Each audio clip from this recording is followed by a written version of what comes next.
What's up guys, kembali dengan gua Geknov. Kali ini gua akan membahas Stellar Transformation Season 3 episode 5 ya. Tapi sebelum itu silakan kalian subscribe, like, komen, dan share video ini apabila kalian suka. Oke, langsung saja kita bahas guys selanjutannya. Stellar Transformation Season 3 episode 5 yang berjudul Psikis. Jurang ini kurang dari 1 juta li dari punggung merah darah, dan Kyu telah menjadi hampir 10 kali lebih cepat dari sebelumnya, sehingga ia hanya membutuhkan 1 hari untuk mencapai jurang. Bahkan naga air iblis dari Nine Demon Hall tidak dapat membayangkan kecepatannya. Pakar tahap meteor akhir dapat mengandalkan kecepatan dan pelanggaran terkonsentrasi untuk melawan Shukin tahap Dongku. Ini berarti bahwa ahli tahap meteor akhir setidaknya lebih unggul daripada Hyuxian tahap Dongku dalam kecepatan. Karena itu mudah untuk membayangkan seberapa cepat King Yu ini guys. Jadi kecepatannya secepat cahaya. Dia bergegas ke pintu masuk jurang. Pada pandangan pertama hanya ada pegunungan yang terus-menerus di sekitar tempat ini. Orang luar pada dasarnya tidak akan melihat bahwa ada jurang yang tersembunyi di sini, guys. Kakak Liu King, tidak kakak Qin Yu, seorang gadis berpakaian ungu yang tampaknya berusia remaja, awal bergegas keluar melalui flora di dasar lautan dan berteriak keras kegirangan begitu dia melihat King Yu, guys. Dia berbalik untuk melihat dan tertawa terbahak-bahak. Yanzi kecil, mengapa Anda keluar dari jurang? Itu membosankan di dalam, jadi aku pergi jalan-jalan. Yanzi membuka mulut kecilnya lebar-lebar dan berkata. Skala ikan ungu di antara alisnya bersinar. Rambut ungu yang cukup panjang untuk mencapai pinggulnya mengalir bebas, guys. Yunji tiba-tiba berkata dengan mata cerah, ayo pergi saudara Qin Yu, pergilah dengan saya ke jurang. Sislir pasti akan sangat senang begitu dia tahu bahwa kamu sudah kembali. Cepat, jangan lambat. Saat dia mengatakan ini, dia memegang tangan Qin Yu dan menariknya sambil bergegas di sebuah jurang, guys. Jadi si Qin Yu diajak cewek cantik, guys. Kalian kapan diajak cewek cantik? Sebelum Qin Yu dan Ji menabrak jurang, mereka menghilang. Setelah memasuki jurang, ketika Qin Yu melihat tanaman dan pemandangan yang kerap itu, matanya tidak bisa menahan cerah di masa lalu. Dia tinggal di jurang ini selama 3 tahun, guys. Sekarang setelah kembali ke jurang, ia merasa seolah telah melepaskan diri dari pertumpahan darah di luar dan ketenangan mentalnya telah dipulihkan.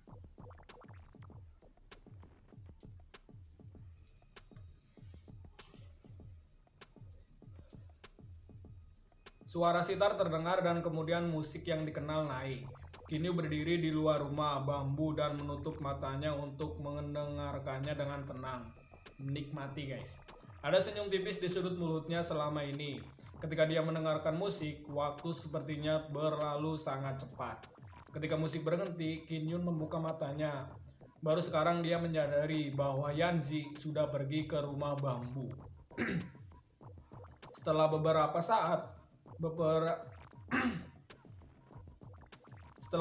saat, beberapa Kyuhyos berkumpul, semuanya hidup di jurang. Mereka dan Qin Yu juga sangat akrab satu sama lain, guys.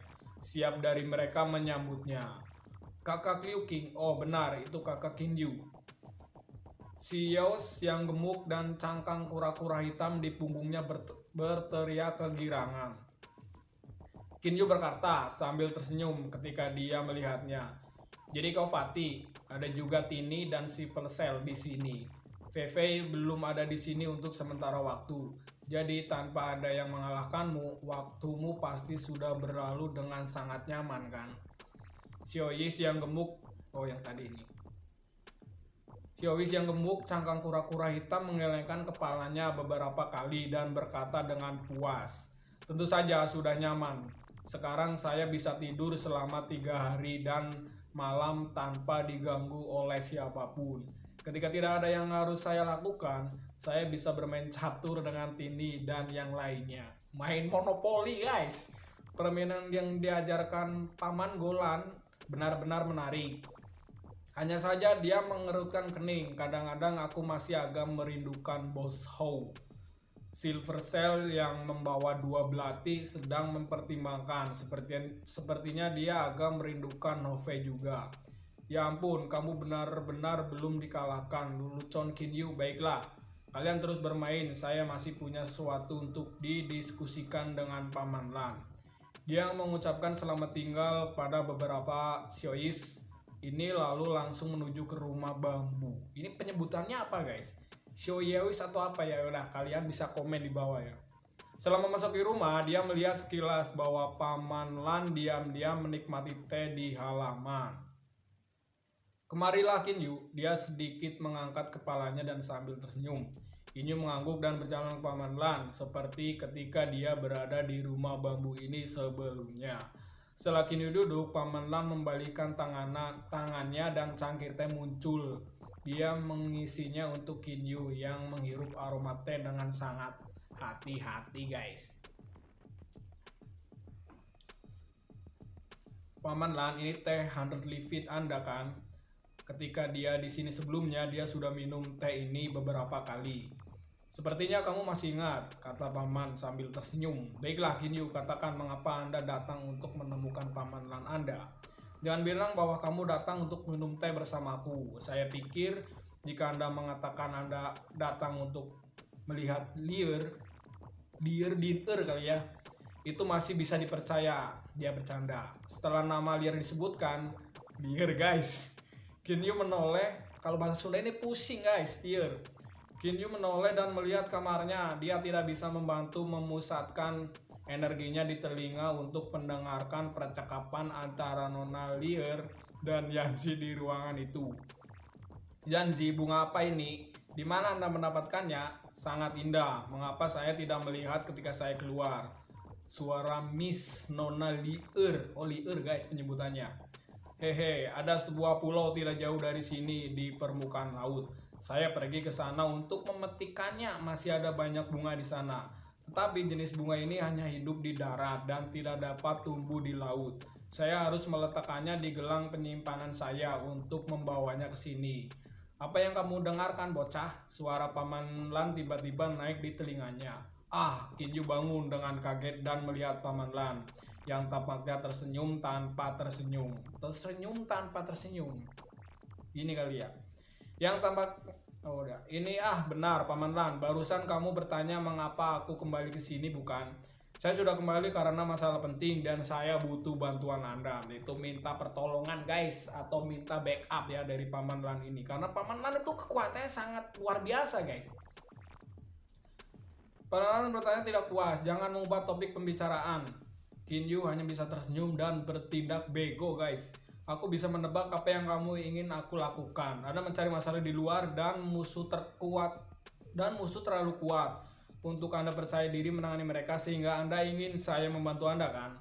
Paman Lan menatap Kinyu dan berkata sambil tersenyum. Kinyu tiba-tiba merasa bahwa pandangan Paman Lan memberinya seperti bisa melihat melalui benaknya. Seperti paranormal guys. Ahli, dia benar-benar ahli. Kinyu sangat kagum di dalam hatinya. Tidak ada gunanya berbohong, jadi dia berkata dengan tulus. Saya meminta masalah dengan membunuh naga iblis ungu guys. Tetapi tidak ada bahaya untuk saat ini karena musuh masih tidak tahu bahwa akulah pembunuhnya. Saya datang untuk meminta bantuan Anda kalau mereka menemukan kebenaran. Anda juga tahu temperamen Fei Fei.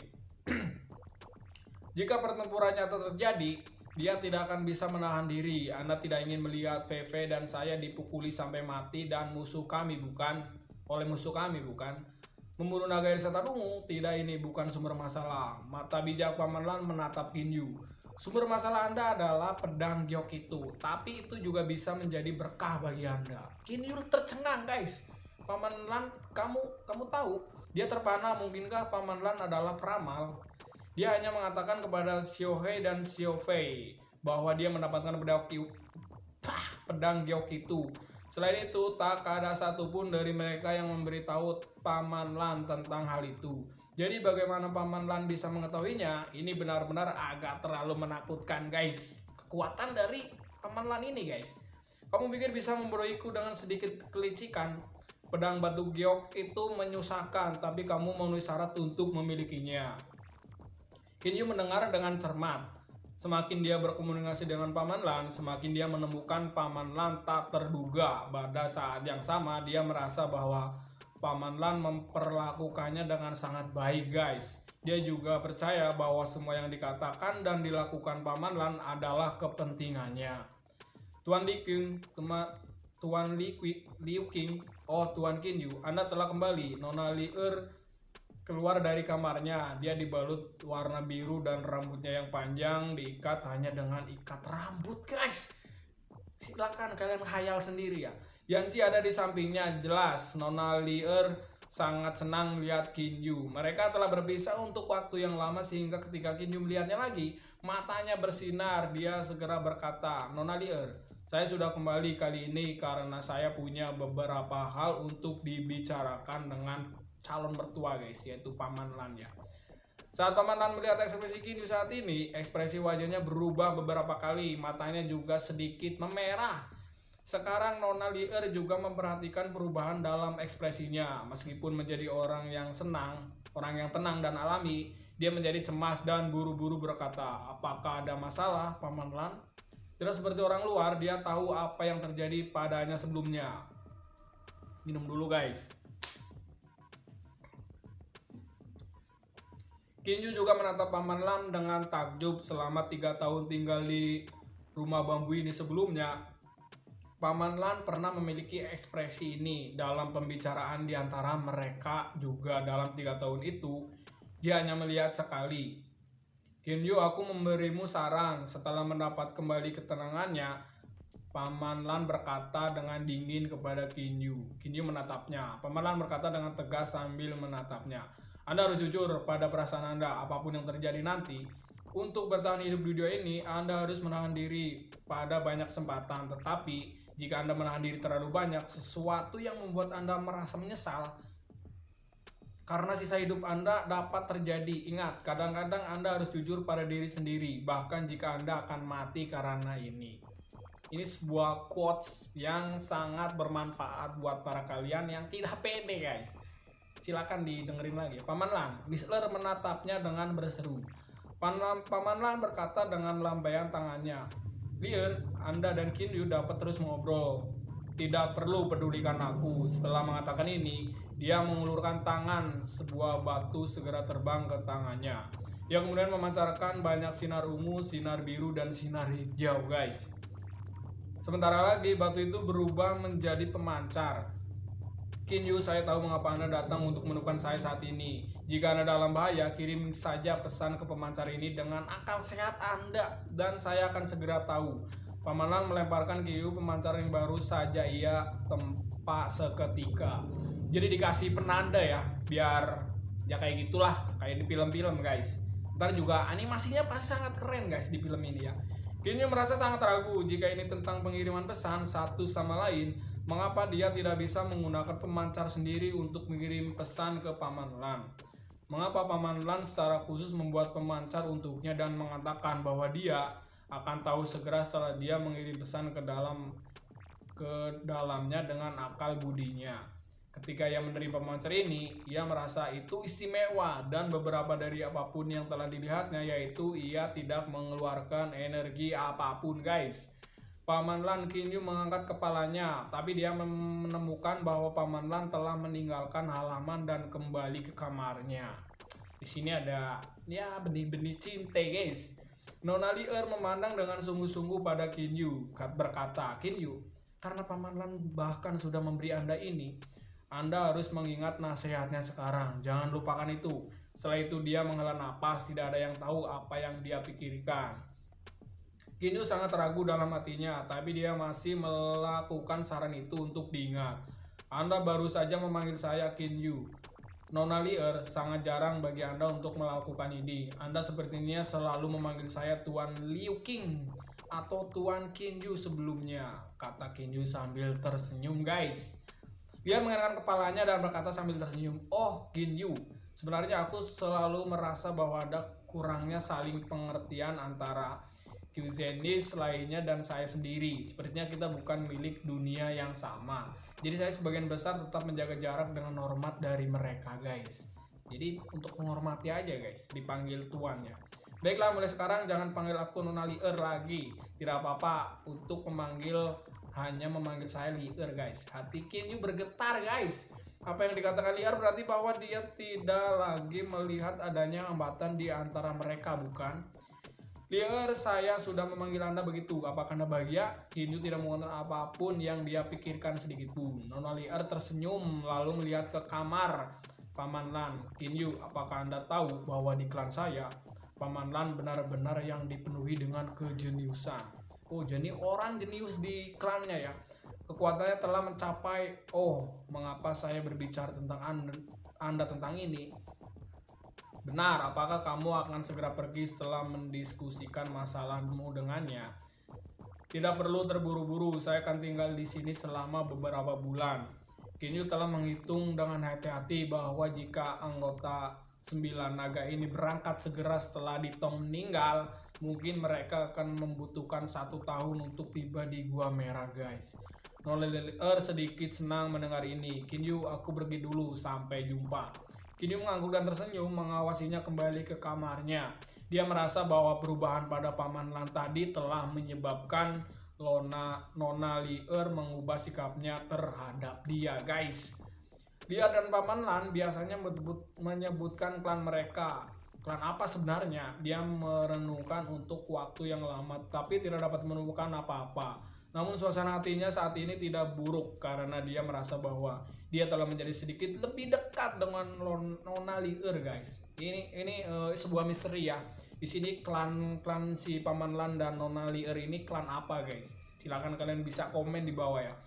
Di antara 8 gua di bawah 9 naga, Aula 9 naga, gua Great Seal bersebelahan dengan Gua Merah Darah. Nama Master Great Seal Chef adalah Fu Hao.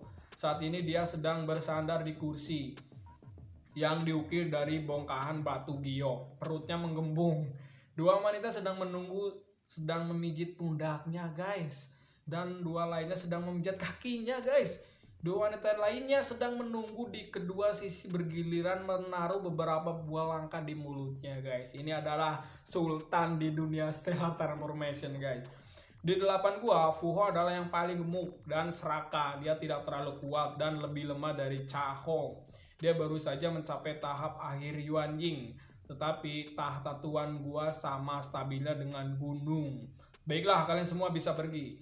Suara bernada tinggi seperti Kasim Fu Hao naik. 6 wanita yang sedang menunggu segera membungkuk dan meninggalkan tempatnya.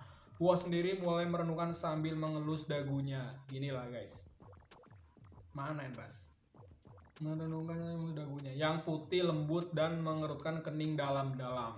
Dia gemuk tetapi kulitnya putih dan halus dan matanya seperti bocil, guys. Dilihat dari informasi dari kedua belah pihak ini, ke-8 benar-benar mati. Sekarang keagungan kedua, keagungan ke-6, ke-7 bergegas ke Gua Merah Darah. Kematian ke-8 harus ada hubungannya dengan Gua Merah Darah. Diberi status ke-8 keagungan. Mengapa dia mendekati Gua Merah Darah yang berada di dekat benua Qianlong? Fu Hao mempertimbangkan dengan hati-hati untuk sementara waktu.